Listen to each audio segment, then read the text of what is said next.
But basically, that's why I say, man, just get in front of it. Just crank it up. Right. Show the picture. And that's it. Don't say shit else. Exactly. Just blues for Trayvon. That's what we call blues for Trayvon. So I'll let you when we get closer to whatever it is, though. Thank you, man. Always good to see you. Old heads. All right, this is an interview with the legendary Israel McCloud. He's legendary for me. He probably would deny that, but Israel, it's a pleasure to meet you. Again, I've seen you before. It's been a while, though. Talk a little bit about your career, how you got started as an artist and as a poet. Kind of give us a sense of your early days in poetry in Houston. Been doing actually both as far back as I can remember. I do recall I have a story that is relatively well known. Sold my first piece at the ripe old age of 8 years old. Made my first $300. After that, I was hooked on art as a means of profit. Come from a family of artists. I am a third-generation artist myself. My father was an artist. His mother was an artist. And all of my children and grandchildren are artists. My brother's an artist. My uncles are all artists. So it is essentially a family legacy. I've always tied art, quote-unquote, text messaging in with the spoken or written word from day one. So it's always been something that has been something of a companion type of disciplinary action, if you will. I recall dating back 25 years, particularly when poetry was at its height here in the Houston area. Some of the well-known names, going back to some arts, Jabbar Aziz-Ra, just to name a few. Brother's no longer with us. Brother Ralph Gill mentioned when I walked in. The only one missing is Kenny Hebert, jazz legendary guitarist, people like that. But we were very innovative and kind of a guerrilla mindset in terms of creating venues for poetry where they did not exist. At that time, I was operating a coffee house at the then Midtown Arts Center, and we were doing a weekly poetry jazz series, which was received tremendously by the public as a whole. One of the beautiful things and one of the particular things to note is that during that era, this was prior to a lot of the, if you will, the virtual explosion, computer technology, Google, Facebook, and these types of genres.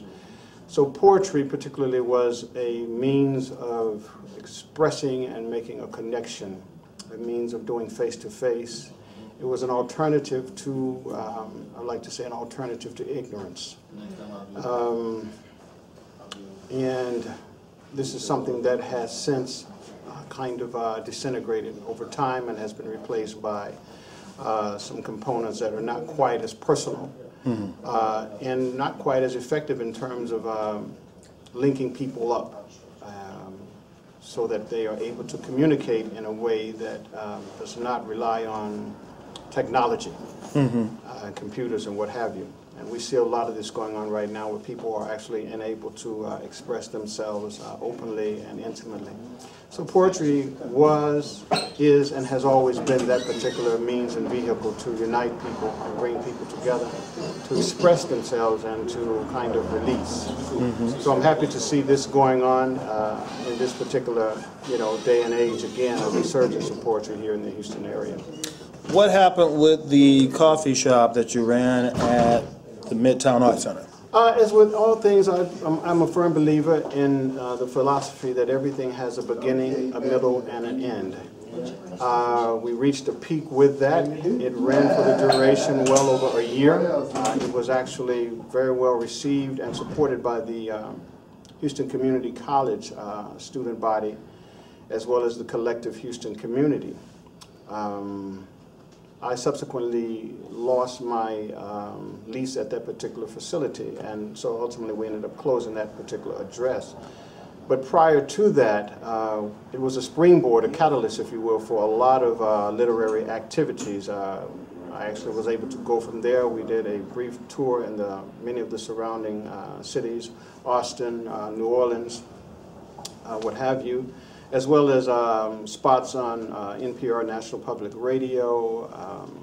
I think at that particular time there were some of the local shows, Claudette Sims, Crossroads, Channel 13, etc. So it was a vehicle for a lot of poets and musicians to just kind of springboard to other things. What do you think about the modern spoken word movement? I think the modern spoken word movement, again, is reflective of the times.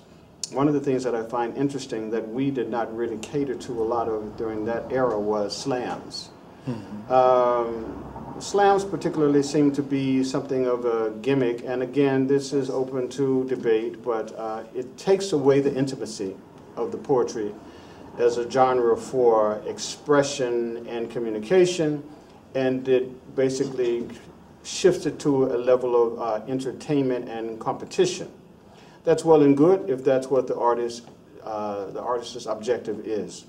I think that essentially poetry, from its conceptual beginning, was not necessarily created for that particular objective, to be judged or to be graded. But it is a genre that lends itself to the most intimate aspect of expression. So having said that, I think that today's poets are phenomenal in their ability to convey the spoken word. But there is something to be appreciated about the written word, coming from the written page. And we are, again, in a generation of people who don't read. So we definitely want to bring back, the written word. We want to encourage our youth. We want to encourage people to read, to make contact with a physical literary medium, so that they can understand the importance of that this is something that preceded computers and quote-unquote smartphones. How do you spend your time these days? Mostly painting, or do you have time for any new writings? I am always writing. I'm working on a collection of short stories, essays that I am anticipating being published. Hopefully it will be out. I was anticipating it being out before this year, but I'm certain that it will be out by early February. Again, I've never separated the two particular mediums, so I'm always creating an ongoing body of visual art. I'm currently operating a visual art studio gallery in the Midtown area, and always my objective is to reach a larger audience. Have never ever separated art and aesthetics from commerce and profit. So I am constantly catering to a private sector, if you will. As a freelance artist and a full-time artist, of course, I deal with a large private audience as well as an ongoing clientele in terms of the public at large, commercial and residential projects in general. All right. Well, thank you very much, Mr. Israel McCloud. It's been my pleasure and my honor. Pleasure to be interviewed by yourself. And again, props to you and the owner of the facility, Brother Bomani, as well as Brother CT. And again, cannot express enough the excitement and the joy in just seeing this particular venue take place. And I'm anticipating more of it and looking forward to supporting it any way that I can. Thank you. All right. Thank you.